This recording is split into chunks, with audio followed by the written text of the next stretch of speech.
What's up guys, River Karaba here with another Handy Hubby, the new segment part of my channel where I do kind of hands-on or crafty projects all at the complete bidding of my wife.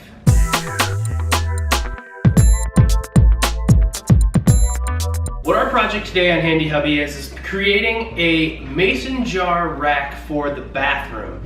So on our vlogging channel the other day, we were talking about how we kind of have like a messy countertop and we want to pull the stuff off the counter. If you haven't seen our vlogs or anything like that, go ahead and click the eye up here in the corner. If you're on mobile, tap the screen and then the little eye will show up here in the corner. You can check out any of our vlogs. I'll link to the latest one there. But anyway, we want to free up some space on the countertop, and a really cute way that I thought we could do that is through a mason jar kind of rack and shelf that takes some of the items off. So here's a couple photos that I found that would be really cute to pull that stuff up off the counter for my wife so she can have room for, if she wants a flower up there or her makeup brushes or Q-tips or cotton swabs or whatever it is. So that's what we're going to work on today. This is a super simple project, guys. Like very minimal tools, very minimal supplies needed, and honestly, a lot of this can be repurposed. You don't need to go out and spend a ton of money on a shelf. I mean, what I try to do in these videos for Handy Hubby is have affordable projects that you can complete in no time. Some of the repurposing that we will be doing today comes in the form of actually a thing that we used at our wedding. So we actually had these little jars that we used for our wedding and hung on like the aisle for our outdoor wedding. They hung on the chairs and had some flowers on here. They actually have a little kind of cute little K inscribed on, kind of etched into them right here. I don't know if you can see that. There you go. And on top of that, I actually went to Home Depot. And one kind of pro tip about Home Depot is that most of them that have a lumber section offer cutting services there. So if you live in the city like we do, we can't be hauling around big lumber and in your high rises making cuts and things like that. So they'll cut it for you. But the important thing is then they have kind of this unused bin. So people have to buy the full length of the board, but then they cut off a piece and it goes into the bin. So you can find a piece like this is just a 16-inch 1x8 that you can find in there, and they're totally free.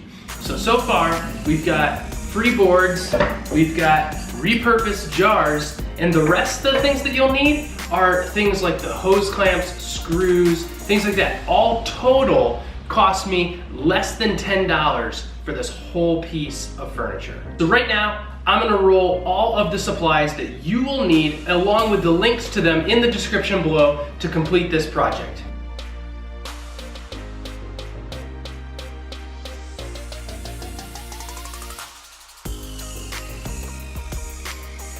And now here's a list of all the tools that you'll actually need to complete this project that's super simple. Like I said, only a few tools, only a few supplies, very affordable. So for this project, you can use actually like, so 8 ounce, 10 ounce, what are they coming, like 8, 10, 12, 16 ounce mason jars.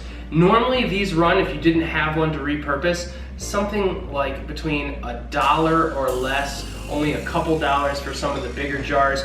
The only thing you have to make sure you do is when you get your jar and your hose clamp, make sure that they're the right size to not have them not fit, because obviously then you're kind of dead in the water. The first thing I'm going to do is actually lay down a cloth so I don't damage any of the surfaces with any stain, any of the wood, any of the pieces that we're going to be using. The stain that I've actually chosen to use is the Minwax Ebony Finish. This is kind of a really dark, like I think this is one of the darkest stains that they even offer.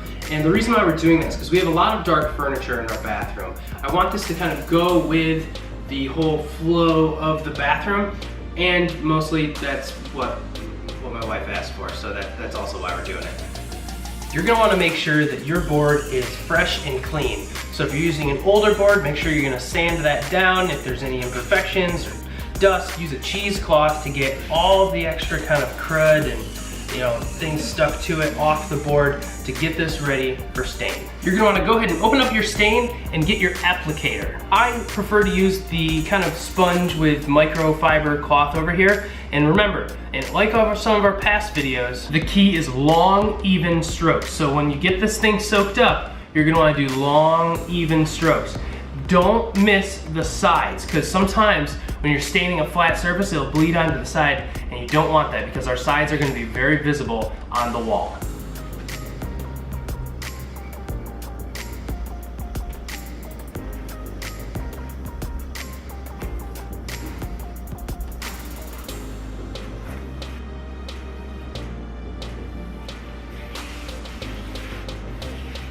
So this kind of Minwax stain that you're using, you're going to want to allow between 5 and 15 minutes for the stain to soak in. And pretty much after about the 15 minutes, half hour, if you really want to be careful, you can really just use a rag and wipe off a lot of the extra stain. The longer time that you wait, the more time it has to soak into the wood, which is going to get you that kind of richer, darker look from the color of the stain that you've desired your look from.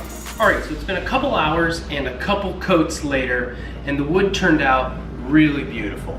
So now the very next thing that we're actually going to do is put on the back mounts that are going to go onto the wall. This is very, very important step, that you put the mounts onto the board first, because then we know exactly where they measure up and then can make our marks on the wall as well for hanging. We're actually going to go ahead and turn the boards just straight over onto the back. And what we're going to do is go ahead and measure all the way across the back. So this board is exactly 16 inches. So I'm going to eventually have 3 jars along the side here. So what I'm actually going to do is make 2 marks. Each they're going to be at 4 inches in from both the right and left. We went and picked up our picture hanging kit. It was only a couple bucks, and we're going to go ahead and hang these just straight onto the back.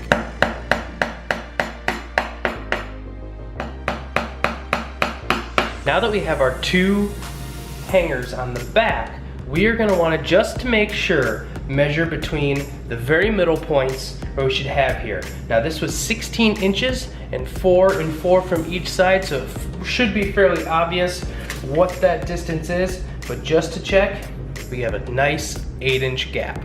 So we're here in our bathroom now, and the reason why that gap is so important is because you don't want to put your hangers on the wall and then get up to your wall and not know exactly where to hang them. So we're going to go ahead, make some measurements from the bottom up and also those 8-inch gap. I highly recommend doing this in pencil, not in any kind of permanent marker or anything like that, because you can obviously erase it on the wall if you get a little too carried away.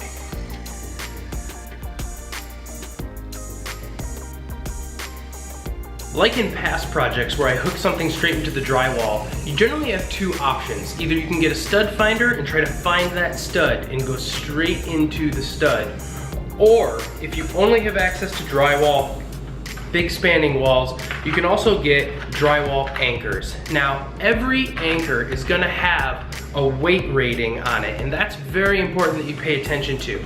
This particular one has a 40-pound weight rating. I certainly hope that Allison does not put anything up to 40 pounds into those jars, but I always like to go overkill. These ones are really good. You can just screw it straight into the wall. They have a self-tapping mechanism, and then the screws go right into the tap.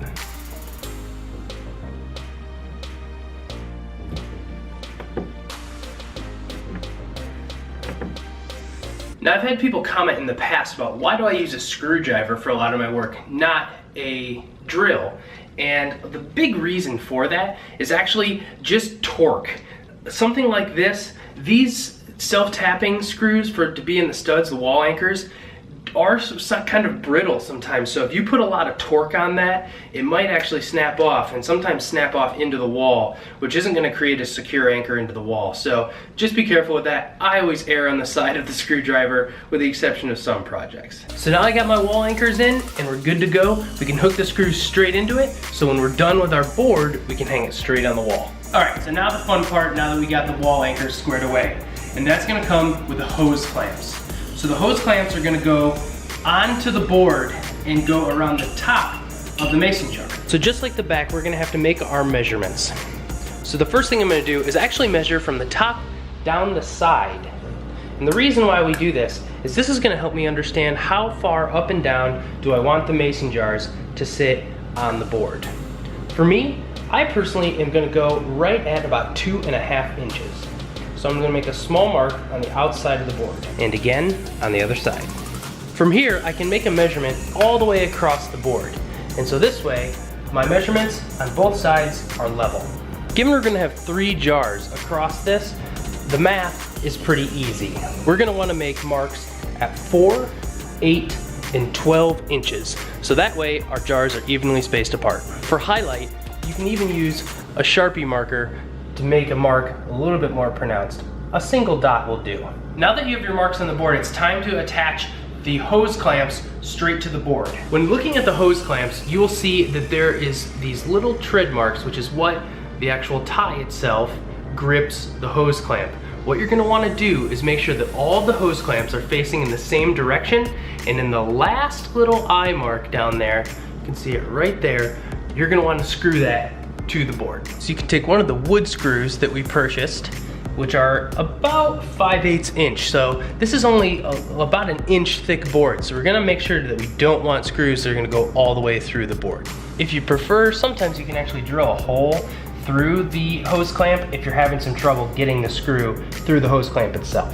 Right before you get it all the way snug, just make sure that you have this pivoted the exact way you want. And you're gonna wanna make sure that it is perfectly in line with the top and bottom sides of the board. Once you have one, you're almost all the way there, and then attach the other 2. So once you get all 3 on, you have something that looks a little like this. So here's all 3 of your hose clamps onto your board, and you're ready to hook your mason jars straight onto your board. A word of caution when you're hooking your mason jars onto the board. Depending on the mason jars that you buy, there might be a space or a lip here. So when you're tightening these hose clamps down, you have to be very careful to make sure that this jar is secure, but not shattered by making it too tight.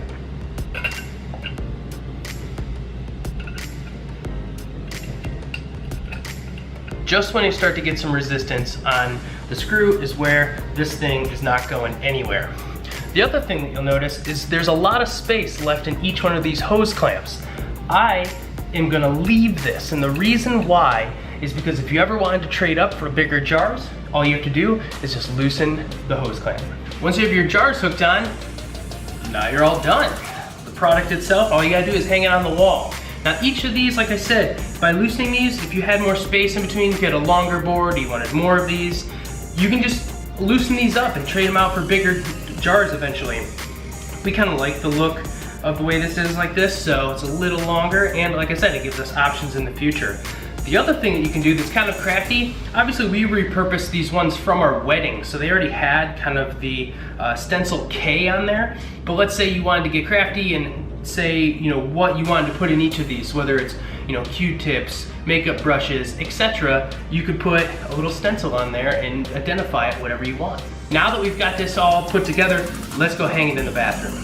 Now our screws here have a little bit of space between the wall and the anchor, and that's really important because that's what actually hooks on to the hanger on the back of the board. So all we have to do is put it in a groove on the back of the board, perfectly in the measurements that we made earlier.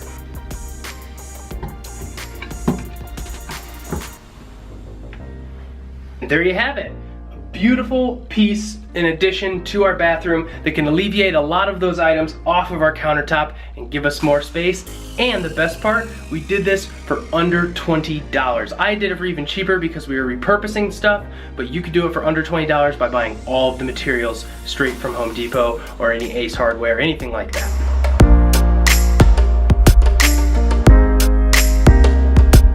Now this wouldn't be an official Handy Hubby video if we didn't get the wife's approval of the final product. So let's go get her. All right, you ready to see it? Yeah. Oh, that's cute. You like it? Yeah. Thanks, Pete. It's really cute. All right. There it is, and you can put whatever you want in there. So whether it's makeup brushes or cotton balls, Q-tips, etc. Thank you. So there you have it, a very easy mason jar storage organizer for the bathroom or for anywhere else in your house. If you want that maybe out in a potting shed, maybe you want that in your garage, what have you. They're really, really great, super cute, kind of more of a rustic look if that's what you're going for.